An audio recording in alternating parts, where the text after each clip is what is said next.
Grand Risings. Today is Wisdom Wednesday on the Shekinah Wisdom Podcast. Today, my lovelies, I want to ask you a question.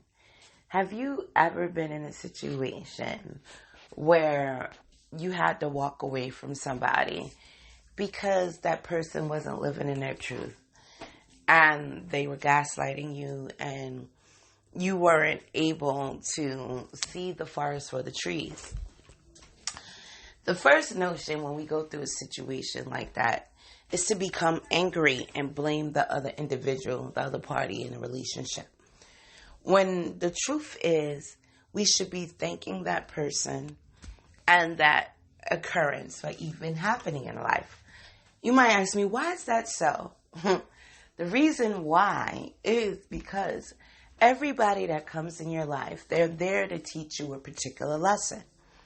And once that lesson has been learned, you move on to the next lesson, right? So those people who, said that did something unsavory to you, their job was to make you more self-aware.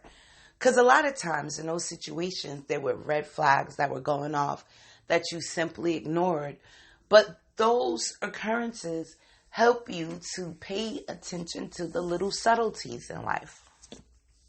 There are little things in a life that make up the big picture. And one of the things those situations generally point out is the need for setting healthy boundaries. Healthy boundaries setting is essential in life, right? Because if you have no boundaries, the only people that's going to benefit from you are those people who take advantage of people with no boundaries.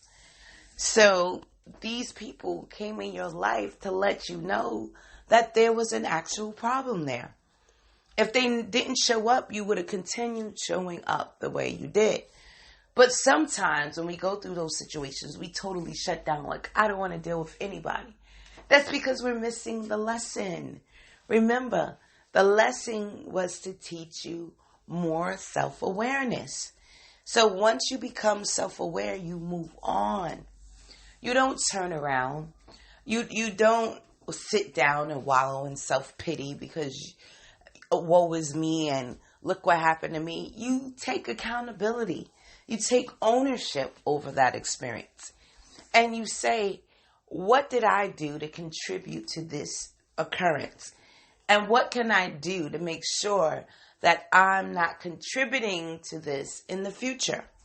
And you move accordingly. Now, once you decide to do that, everyone is not going to be happy with it. Remember, those that benefited from you not having boundaries are going to be upset.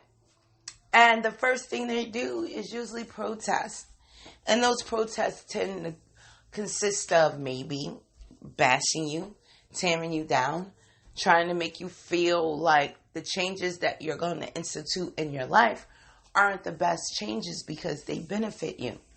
But know that they are the best changes because they do benefit you. And move accordingly, right? This podcast is all about making sure that we are walking around with our crowns adjusted. Whether it's the physical crown, whether it's your crown chakra, whether it's your higher self. But that's what this podcast is to help facilitate growth in yourself. And you can promote that inner healing that needs to be done. We're all about self-promotion here, right? Because we know and understand that it is each of our individual contribution that makes up the collective consciousness, right? So everything that you see going on in the world around us is a creation of all of our minds. This is what we created. And if you don't like what you see, what do? You change your mind. When you switch your frequency, everything around you switches accordingly. Whether people fall out of your life to be replaced by new people, or whether the relationships that you already have strengthen. And it's all depends on what path you want to take on your journey. And when you take these paths, You have to know and understand that anything that happens along the way, being that you're not false and we have free will, is your fault too. So once you start taking that level of ownership, you'll start looking at your life differently. You realize that your life is happening for you and not to you, and that the moment that you no longer like what you do and you can make another choice, that will open up a whole nother different pathway of opportunities. All right, my lovelies. If you need further support, head over to shekinahwisdom.com where you can book an appointment. If you want art therapy, head over to iamucollection.com. And if you simply want to support the work we do here, you can Cashapp Unearthing of Truth. All right, my lovelies. You have a wonderful, amazing, wisdom-filled Wednesday.